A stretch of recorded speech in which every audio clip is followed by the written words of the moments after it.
Baik, selamat malam Papa, selamat malam teman-teman. Nama saya Fridolina Finti Fatin, NIM 170303040, kelas A, semester 7, jurusan Sosiologi, Fakultas Ilmu Sosial dan Ilmu Politik, Universitas Nusa Cendana Kupang. Baik, buku ke-15 ini akan membahas tentang bangsa digital menuju masyarakat informasi dan inklusif. Bagian yang pertama membahas tentang bangsa digital di persimpangan jalan. Mengatur tubuh dan memperluas komunikasi akan menyebarkan mode baru kesejahteraan dan pencerahan. Meskipun tampaknya menang berjuang melawan alam dari diri kita sendiri dan menempa sipil, banyak perhatian dan tidak bersama akan dibutuhkan melindungi usaha ini, terutama dalam mendemokratisasi akses dan upaya untuk penggunaan yang efektif dari alat komunikasi kritis dalam masyarakat. Bagi beberapa orang, termasuk Freud sendiri, prospek kemanusiaan yang mengendarai kegemarannya yang merusak itu suram. Kemunduran negara bangsa, proliferasi senjata dan munculnya teori informal dan paramiliter jaringan di zaman kita menunjukkan bahwa keturunan sains dan penemuan akan menjadi tidak kendali atau akan mengendalikan kita. Media massa penuh dengan spekulasi tentang penyebaran momok yang diinginkan atau yang dimungkinkan oleh pemetaan kode genetika atau peperangan melawan jaringan komputer yang dapat membuat tidak stabil ekonomi, skenario yang meredupkan harapan kita akan potensi sains dan teknologi diterapkan dengan tepat untuk meningkatkan kondisi manusia. Prospek untuk teknologi baru dan media untuk memainkan peran penting dalam merevitalisasi ekonomi dan demokrasi marah oleh kenyataan.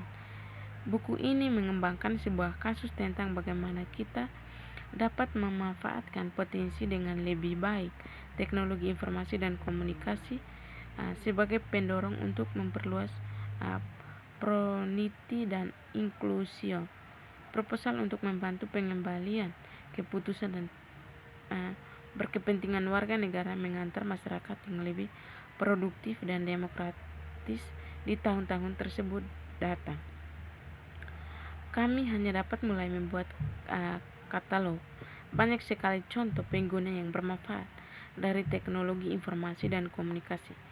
Ketika organisasi dan individu memiliki kapasitas dan fasilitas untuk menggunakannya secara bermakna dan secara produktif, jalan menuju perkembangan manusia semakin bersinggungan teknologi dan contoh banyak individu dan organisasi secara global banyak dalam keadaan yang mengerikan menggunakan radio angin yang diperbaharui komputer atau telepon seluler untuk meningkatkan kehidupan mereka dalam beberapa cara.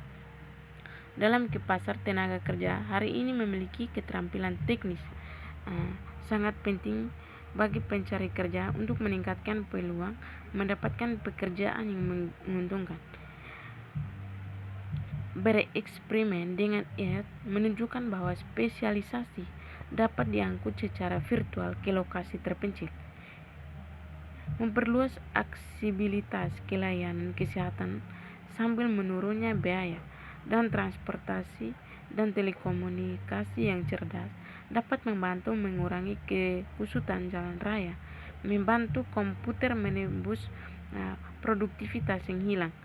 Signifikan investasi dalam program peningkatan teknologi untuk kesehatan, transformasi dan tenaga kerja saja bisa menghemat miliaran dolar setiap tahun. Kebijakan yang bijaksana perbuatan akan memastikan bahwa efisiensi ini meningkat daripada memperburuk proses kelas bawah.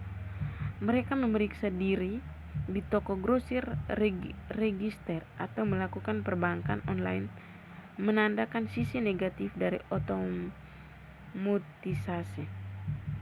Jadi, penerapan yang lebih cerdas dan penggunaan alat-alat ini tidak perlu menggunakan hanya yang praktis lebih baik, lebih cepat, lebih mudah, lebih efisien, tetapi lebih memahami pendekatan yang sifat dan eksklusif untuk meningkatkan bidang utama kehidupan manusia. Berinvestasi dalam teknologi baru bukanlah resep untuk sukses.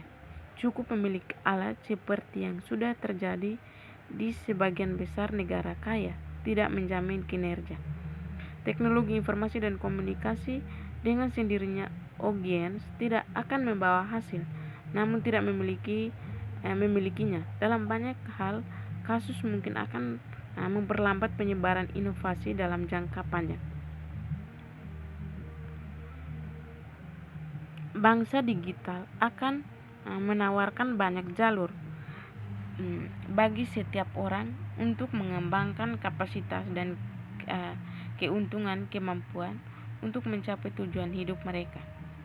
Dan karena potensi manusia sering terhalang oleh kelangkaan literasi dasar, bangsa digital harus menyesuaikan resolusi untuk remediasi sambil memanfaatkan keterampilan yang baru ditemukan untuk meningkatkan kemampuan komunitas untuk berpartisipasi secara bermakna dalam masyarakat.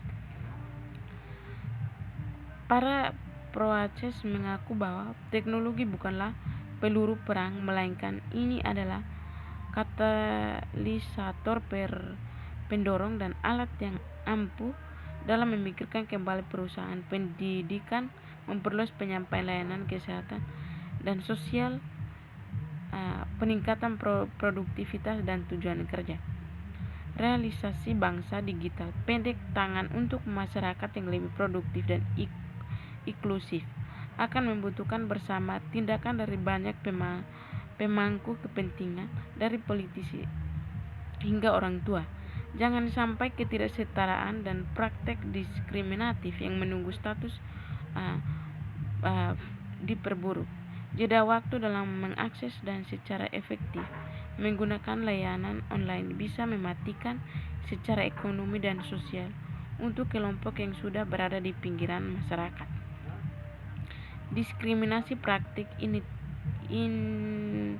inatori termasuk pekerjaan dan biaya upah serta digital learning menyebabkan di ranah privatif dan bahkan institusi publik tanpa disadari menciptakan ketidaksetaraan dalam kesempatan yang mereka ambil secara konstitusional terikat untuk menggagalkan. Layanan elektronik pemerintah sedang bergulir keluar, misalnya sebagian didorong oleh rendahnya biaya pengiriman online, namun penerima manfaat potensial mereka tidak selalu memiliki komputer atau pengetahuan bagaimana untuk. Tantangan ini disorot baru-baru di Alabama, di mana kantor ketenagakerjaan lokal memasang spanduk di lingkungan penghasilan rendah, mengiklankan ban pekerjaan online, dan menawarkan alamat web kepada pelanggan dan pemimpin komunitas mundur karena pengguna termasuk yang paling sedikit cenderung memiliki akses ke komputer. Dana usaha swasta dan publik tersedia untuk diselamai inovasi, memicu kewirausahaan, dan mengurangi konsekuensi ekuisitas yang membayangi. Pada tahun 1994,